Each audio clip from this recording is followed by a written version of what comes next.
This week, Rabbi Abuhatziera and the Maggid of Zlotchov have two very different, innovative, beautiful interpretations of a specific word that flips the whole meaning of what we're reading. We'll start with the Yaakov, Rabbi Abuhatziera. So the first verse, Noach's name appears 3 times. We're told, that these are the offspring of Noach. Noach was a tzaddik, he was tamim, he was sort of righteous, he was a good bloke, and Noach went in the ways of God. Rabbi Yaakov asks, why does the word Noach appear 3 times? What's the repetition for?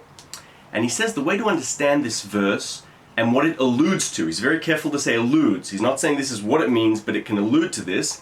He quotes the Mishnah that says, a person who is peaceful with others, right? That mankind, that your chevra, that your family, that friends, that you're peaceful and calm with everyone, that you're kind to them. God is also at peace with you. And whoever is not so, whoever is not at peace, there is friction with others, then God also, there's a problem, the connection there. And he says, this is how we should understand the word toldot. Ele toldot Noach. Not these are the offspring of Noach. These are the tellings of Noach. And Noach becomes for Rabbi Yaakov a sort of model of human behavior. Therefore, he says, the verse says, if we want to know the tellings of a given person, what do we need to do? We need to check if they are, and then he takes the verbs or the adjectives of the verse. If you want to know if someone, is at peace with God, what are their tellings? Are they, for better or for worse?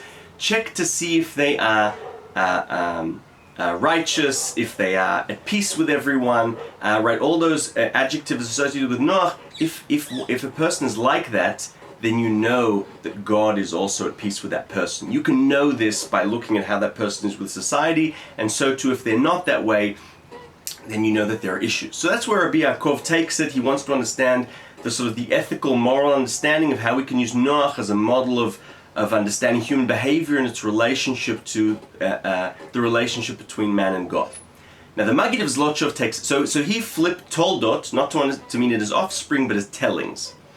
Now, the Maggid of Zlotchov, a few verses down, quite a few verses down, the mabul is coming, right? The downpour, it's a lost cause, the earth is filling with water, and we're told that Noach at that point, when there's a lot of water on earth, he then takes his family, chaps them, and he gets into the ark. And Rashi there says, why did he wait to the last moment? Because he was a bit, he lacked a bit of faith. He wasn't sure, he believed and didn't believe. He wasn't sure, if it's really going to happen or so I guess that's why he waited for the last minute.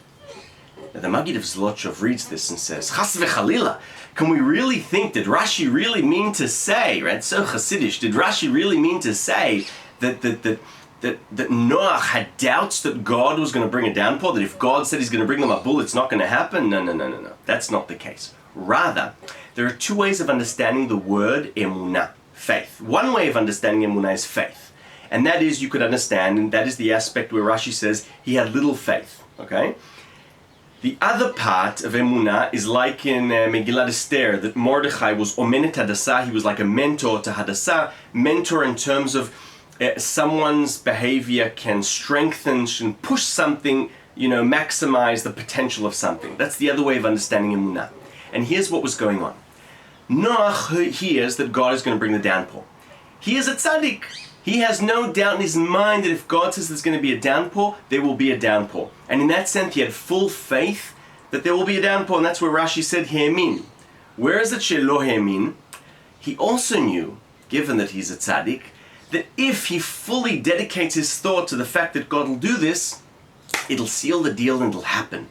And so he wasn't sure what he's meant to think. He wasn't sure what he's meant to believe. Is he meant to think, God's doing this, I have full faith, of course God will do this, or maybe I shouldn't think this too much, because if I have full faith that God will do this, it's a done deal, it's going to happen, and maybe my role here is to sort of think positively that, maybe there's still hope. And that's why he waited to the last minute, and this is the Maggid of Zlotchov's take on the word emunah. It can be faith, but it can also mean a sort of, push that seals the deal.